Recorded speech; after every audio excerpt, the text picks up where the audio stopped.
মাছে ভাতে বাঙালি বলে কথা। দুপুরবেলা ভাতের সাথে মাছ হবে না তাই কখনো হয়? আজকে আপনাদের সাথে একেবারে সহজ রেসিপিতে শোল মাছের একটা রেসিপি শেয়ার করব। এটা গরম গরম ভাতের সাথে খেতে কিন্তু অসাধারণ লাগে।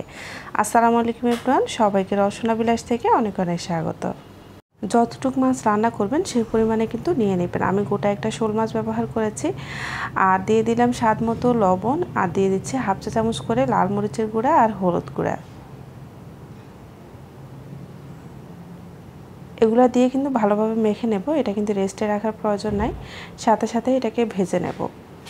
চুলাতে একটা ফ্রাই প্যান বসিয়ে নিয়েছি, তাতে দিয়ে দিচ্ছি 1/3 কাপের মতো সয়াবিন তেল। মাছ ভাজার তেলে কিন্তু পুরো রান্নাটা করব, সেজন্য প্রথমে একটু তেলের পরিমাণটা বাড়িয়ে ব্যবহার করছি। তেলটা কিছুটা গরম হয়ে গেলে একে একে মাছটা দিয়ে দিচ্ছি। শোল মাছ কিন্তু আমরা অনেকভাবে রান্না করে থাকি, তবে আজকে যে রেসিপিটা শেয়ার করছি এই রেসিপিটা কিন্তু ঝটপট রান্নাও হয়ে যায় আর খেতেও কিন্তু ভীষণ মজার হয়। এখন অল্পতেই যে গরম পড়েছে, আমরা কিন্তু রান্নাঘরে খুব একটা থাকতে চাই না। এই একটা আইটেম দিয়ে কিন্তু আপনি অনায়াসে 1 প্লেট ভাত খেতে পারেন। মাছটা যখন 1 পিঠ ভাজা হয়ে যাবে তখন অপর পিঠটা উল্টিয়ে দিচ্ছি। আর আমরা সবাই জানি এই মাছটা কিন্তু খুব বেশি ভাজতে হয় না, তাহলে কিন্তু এটা টেস্টটা ভালো থাকে না। মাছটা দুই পাশে আমি ভালোভাবে ভেজে নিয়ে এখন তুলে নিচ্ছি। আর এই তেলেই কিন্তু আমি বাকি রান্নাটা করব। অ্যাড করছি 1 কাপ পেঁয়াজ কুচি। পেঁয়াজটাকে কিছুটা নরম করে ভেজে নেব। এই রান্নাতে কিন্তু কিছুটা পেঁয়াজ বেশি করে ব্যবহার করতে হয়। এখন অ্যাড করছি হাফ চা চামচ পরিমাণ রসুন বাটা, হাফ চা চামচ হলুদ গুঁড়া, হাফ চা চামচ লাল মরিচের গুঁড়া, হাফ চা চামচ জিরার গুঁড়া, আর দিয়ে দিব স্বাদ মতো লবণ। দিয়ে এখন দিয়ে দিচ্ছি 1 চিমটির মতো গ্রেট করা আদা। চাইলে কিন্তু আদা বাটাটাও ব্যবহার করা যায়, তবে গ্রেট করা আদা ব্যবহার করলে কিন্তু এটার গ্রানটা বেশ ভালো আসে। মশলাগুলো আমি তেলের সাথে ভালোভাবে কষিয়ে নিচ্ছি।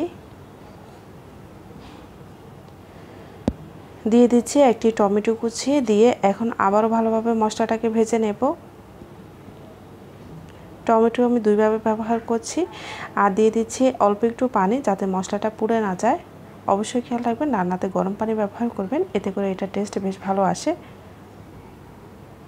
মশলা কষানোটা খুবই ইম্পর্ট্যান্ট একটা জিনিস। আপনারা যদি মশলাটা ভালোভাবে না কষান, সেক্ষেত্রে কিন্তু অনেক সময় মাছের কিংবা তরকারির ক্ষেত্রে কাঁচা একটা মশলার গন্ধ থাকে। সেই ক্ষেত্রে যদি এরকম ভালোভাবে কষিয়ে নেন, তাহলে কিন্তু আর কোনো রকম মশলার গন্ধ থাকে না, আর এটা টেস্টও বেশ ভালো আসে। আমি প্রায় 2.5 কাপের মতো পানি দিয়ে দিয়েছি, আর এখন যে মাছটা ভেজে রেখেছিলাম সেটাও দিয়ে দিচ্ছি। আপনারা হয়তো খেয়াল করেছেন মাছের মাথা, লেজ আমি সবটাই কিন্তু হালকা ভেজে নিয়েছি। এখন অ্যাড করে দিচ্ছি বেশ বড় সাইজের একটি টমেটো কুচি।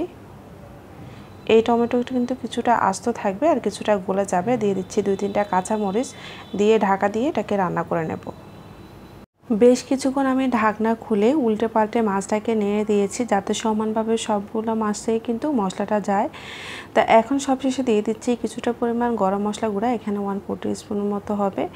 প্যাকেটে গরম মশলাটা ব্যবহার করলাম, চাইলে বাসায় তৈরিও গরম মশলাটা ব্যবহার করতে পারেন।